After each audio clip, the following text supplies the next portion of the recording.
What's up, everybody? James Troop, actor here, and we're gonna just get right into it. I left my commercial agency last night. Yep. I left Dangerfield Talent. Mary Dangerfield, Jake O'Flaherty. They have been amazing to me. I mean, they took me from when that was my very first agency when I got to LA back in September 2019. He took me on in December 2019. Um, I immediately booked two projects in 2020, and then COVID hit. But 2021, man, we went on a run. I mean, we just did another deal 2 days ago. So seven national commercials last year. I mean, just literally, without Dangerfield, Mary, and Jake, I wouldn't have been able to survive in LA. They like I'm literally there is no there are no words to say how much I appreciate them and how instrumental they've been, critical that they've been, just in me even sitting here talking to you. So um, I want to put that out there first. So I know y'all like, well, why the hell did you leave? Um, Before I get into the specifics of my reasons, um, I want to talk about my philosophy as far as how I run my hashtag actor life. Um, I really look at my acting pursuits as a business, okay? And more specifically, I look at it as a team, okay? I'm a general manager of a team, and like I'm a player, if you will, player owner. Um, my agent is a player in one position. My manager is a player in one position. My other agent is a manager or is a player in one position. Publicist, accountant, like I have an entire team, okay, and on teams, there are constantly trades going on. There are constantly trades, there are constantly swaps, there are constantly, personnel movements, position movements, all in the ultimate goal of winning the championship, you know. So I feel like I won the championship, but even championship teams make trades in the off season, you know. So that is how I view my acting pursuits. Okay, and that is what a team does. That's how the dynamics of a team work. Um, Also, too, goal wise, I am always looking towards the end game. I am always looking towards the biggest of the big of the big. That is my most ultimate goal. My goal is to be Denzel Washington plus Jamie Foxx plus Will Smith plus Tom Hanks plus Al Pacino. Like, that's my goal for real.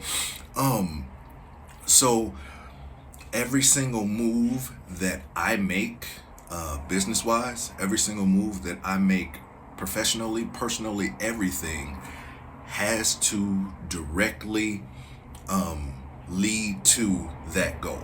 It has to directly contribute to me getting to that goal. And if it doesn't, then I literally don't do it. Like, I've cut out so many activities because they just distract from my goal. Like, I jumped out these Facebook groups and stuff because it was distracting from me reaching my ultimate goal.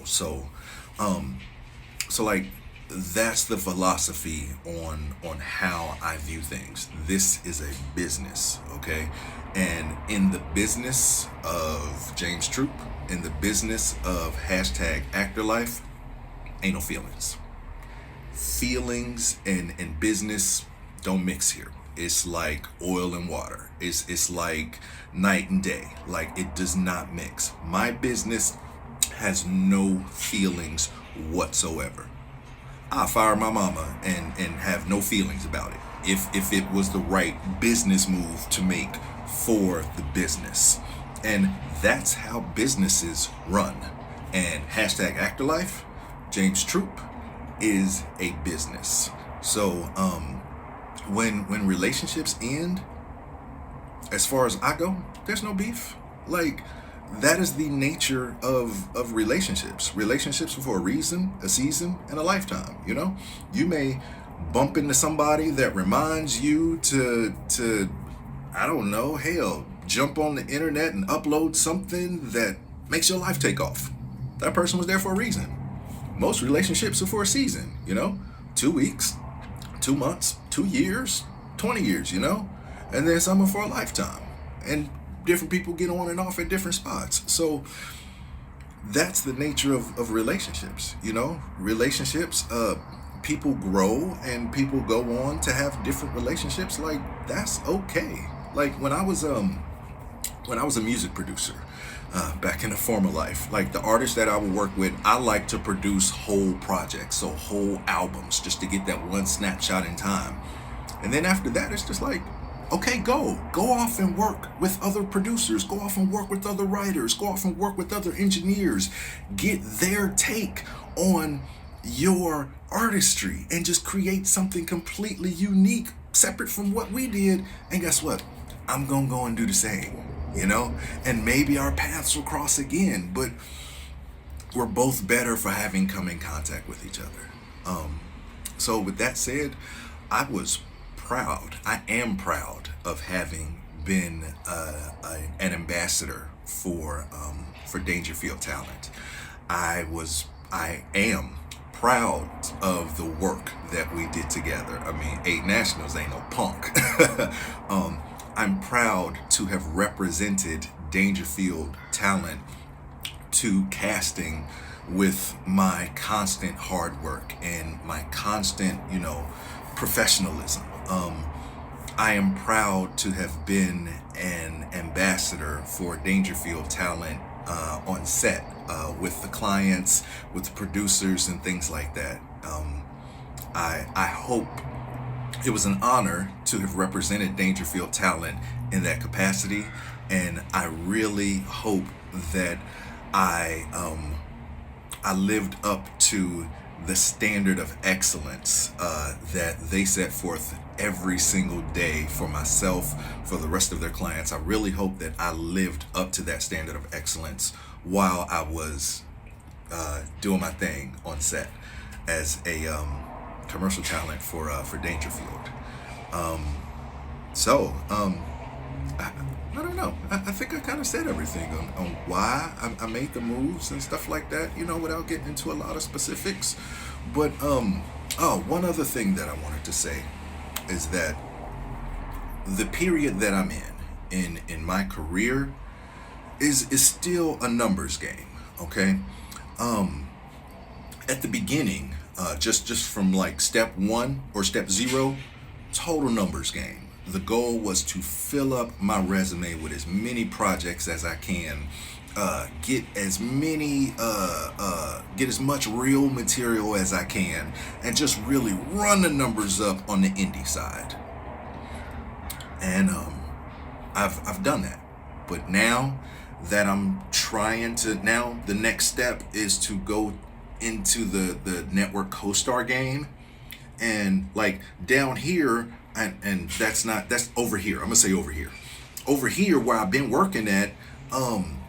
Like, the casting directors know me and stuff, and they bring me in a lot, and I have a lot of, you know, theatrical side, the co-stars. Like, that's the next goal, because them casting directors don't know me.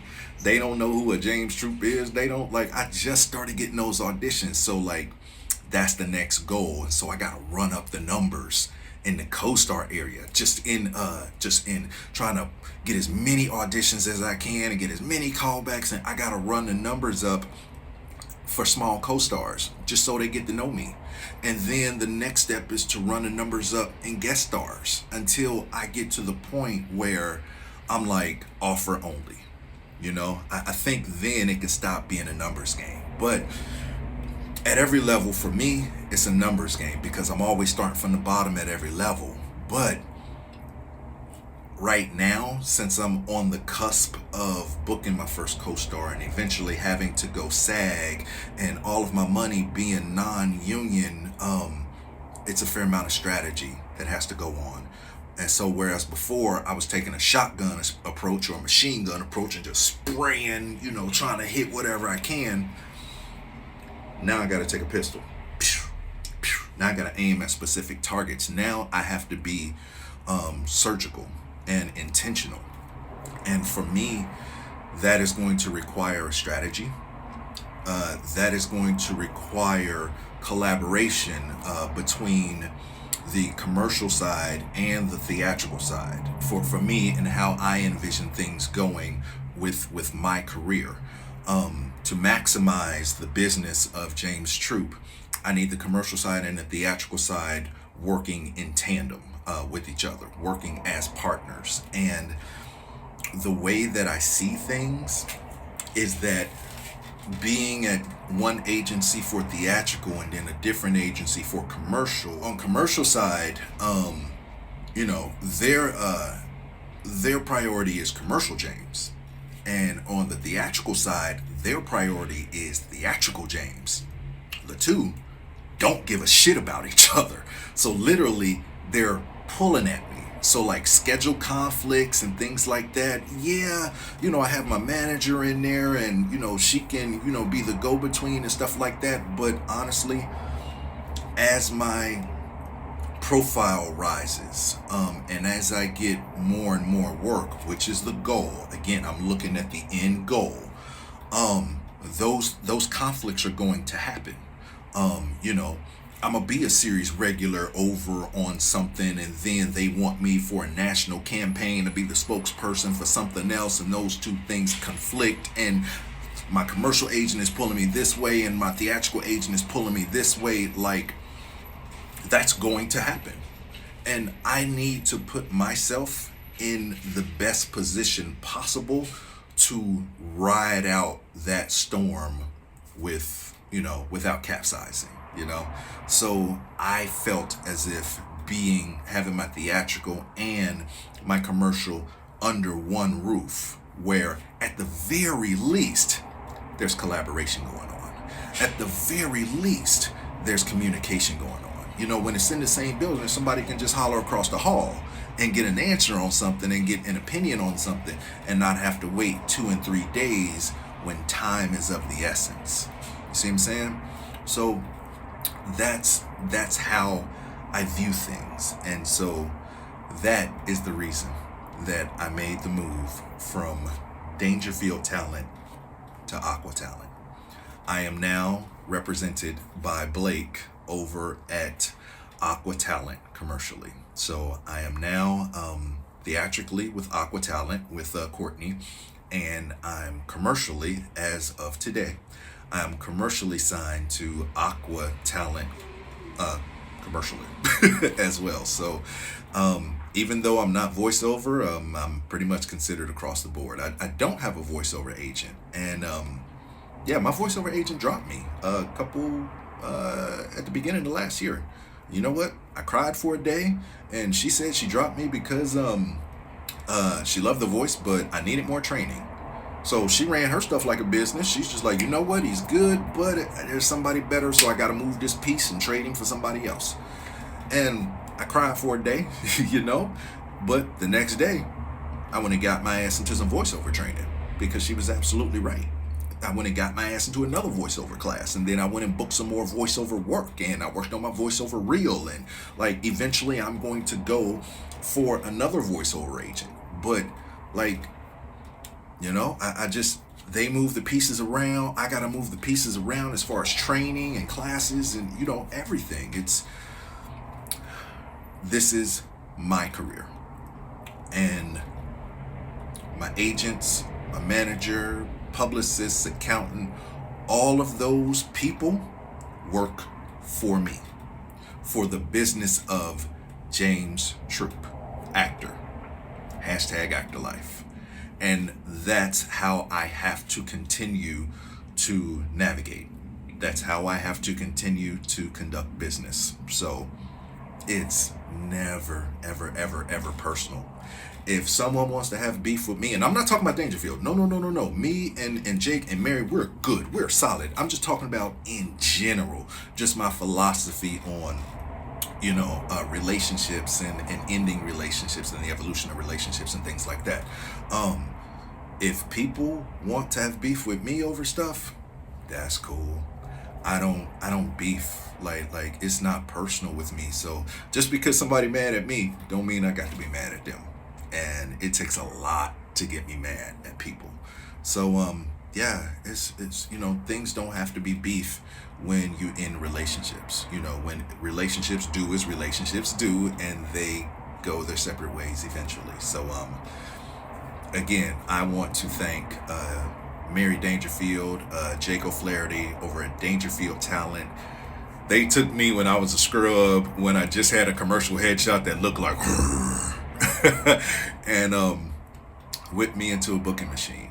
So I really thank you. It was an honor to represent Dangerfield, and I hope that I've represented you well, and I really hope that, I don't know, I'm excited for the next chapter. So yeah, it's scary because I'm the new kid at school again, and nobody knows me. And before, I was a big man on campus, so nobody knows me. I'm kind of wandering through the halls with a backpack, like, hi everybody.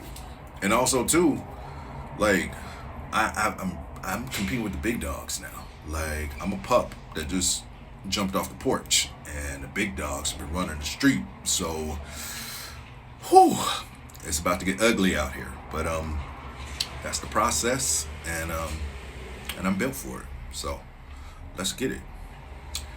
James Troop actor, hashtag actor life.